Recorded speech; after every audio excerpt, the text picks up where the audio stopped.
And see, they was under the captivity of the Assyrians. Then they came over and they left the heathen and went through the Euphrates, read. And go forth into a further country where never mankind dwelt. And they went to a country where never mankind dwelt, which you would call today the New World. Yes. They came over here. The Bible states the tribes that would come over here. And see, they knew who they were. When the Europeans came to this country, they knew who they were.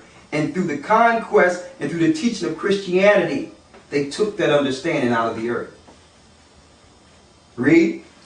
That they might there keep their statutes, which they never kept in their own land. Go ahead. And they entered into Euphrates. They went through the Euphrates, read. By the narrow passages of the river. For the Most High then showed signs for them, and held still the flood till they were passed over. For through that country there was a great way to go, namely of a year and a half. Namely a year and a half. It took a year and a half for the Indian tribe to get over here to the Americas. Yes, they are the children of Israel. Not only the North American Indians, you got the Baliqua Taino Indians, which you would call Puerto Ricans. You got Manasseh, which is the Cubans. Okay? You have the Panamanians. You have the Colombians. All these Indian tribes, the Mexicans, they're all from the tribes of Israel. Yes. They came over here in this new world. This was the promise, a new promised land to God's people. Read. Namely of a year and a half. Go ahead. And the same region is called Asareth. Asareth, which means hidden land. Read. Then dwelt they there until the latter time, and now when they shall begin to come. When they shall begin to come, and we're in the latter time now. And when they shall begin to come, read. The highest shall stay the springs of the stream again. Yes, in the end day, and we're in the end day. The Lord is going to stop the waters again. He's going to relax the waters again. Read. That they may go through. So they can come back to where they belong. Yes. Israel will be inhabited again by the children of Israel. Not by the people that was put in through the UN. Not by that conquest that's there today. That's true. That's just a conquest. Israel today is just another extension of the American and the European conquest. It's the truth. You understand? Read. Therefore sowest thou the multitude with peace, but those that be left behind of thy people are they that are found within my borders. Now I need you to go to Deuteronomy in the Bible. Deuteronomy 33 and 20. And we thank the Lord for allowing the truth to come. And see, it's good that all nations hear this understanding. All nations, Jews, Gentiles, everyone needs to hear this, because soon the whole earth is going to understand the truth. And follow the truth. Deuteronomy 33 and 20, more on Gad. Deuteronomy 33 and 20. And of Gad he said, Blessed be he that enlargeth Gad. He dwelleth as a lion, and teareth the arm with the crown of the head. He dwelleth as a lion, because we know that when they was over here, they were the leaders or the kings over here. And read that part about teareth the hand. And teareth the arm with the crown of the head. With the crown of the head, taking their feathers and tearing their arm or their hand, and shaking and making a blood oath and a blood pact. Yeah, the North American Indians were known for that. It's in the Bible. Yes, they're from the tribe of Gad. Yes, they are brothers. They are brothers. Now, there's more. What about the people that decide that, you know what, I'm going to follow this. Even after hearing this, even after seeing these things, I'm going to follow this day anyway, because I get off and this is the only time that I have to get with my family. Let's get Isaiah 1 and 13.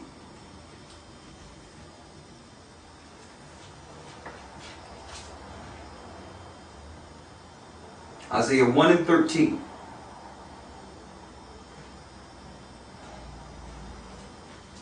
Isaiah 1 and 13. Yes. Bring no more vain oblations. Incense is an abomination unto me. The new moons and Sabbaths, the calling of assemblies, I cannot away with. It is iniquity, even the solemn meeting. So the Lord says, all these solemn meetings that you're celebrating, away with it. Because it's not about him anymore. It's not about him. It's about these satanic rituals that have been set up by Satan in this world. Read. Your new moons and your appointed feasts. Your appointed feasts, like Thanksgiving. Read. My soul hateth. My soul what? My soul hateth. How do God feel? My soul hateth. Read. They are a trouble unto me. The Lord says it's a trouble unto him, brothers and sisters. Listen to this. We need to, you want the Lord to talk to you. He's saying out of the scriptures how he feels. You want to get close to him, but yet you are rejecting his will. Read. I am weary to bear them. The Lord says he's weary to bear them. We're making the Lord weary by our rituals because they're not to him. We forgot about our God. Read. And when you spread forth your hands, I will hide mine eyes from you. So when you spread forth your hands to pray over that Thanksgiving turkey, God is not even going to be looking. Read. Yea, when you make many prayers, I will not hear. And then your prayers after that, he's not going to hear them.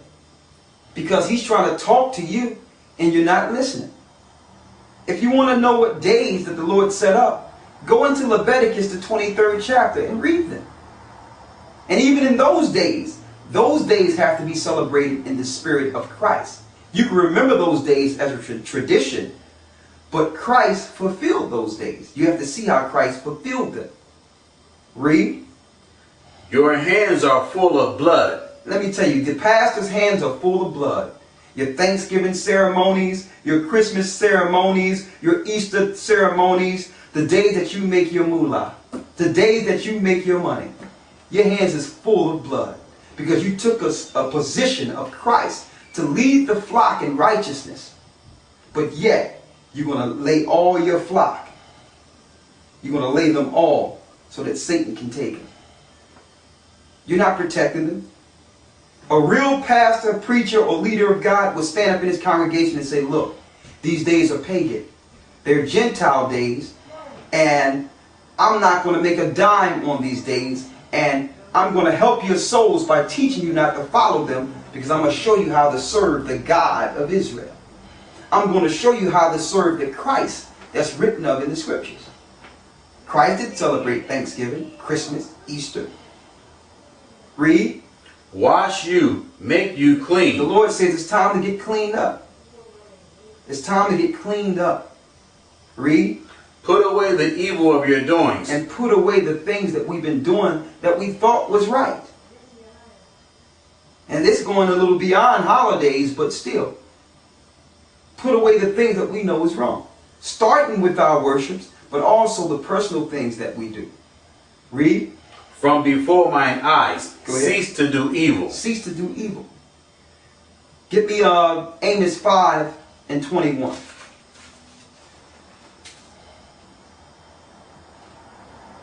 See, the God of Israel told his people not to follow the ways of the heathen or the Gentiles. He said, when we're going to these cities to take them down, or we're going to these other cities, do not follow the way of the heathen, because they're going to turn you away from following the true Creator. He told us that. But yet, we just went into the Gentiles, went into their ways, and now Israel is under the Gentiles. Amos 5 and 21, please. Amos 5 and 21. I despise your feast days. The Lord says he despised our feast days. The days we're worshiping,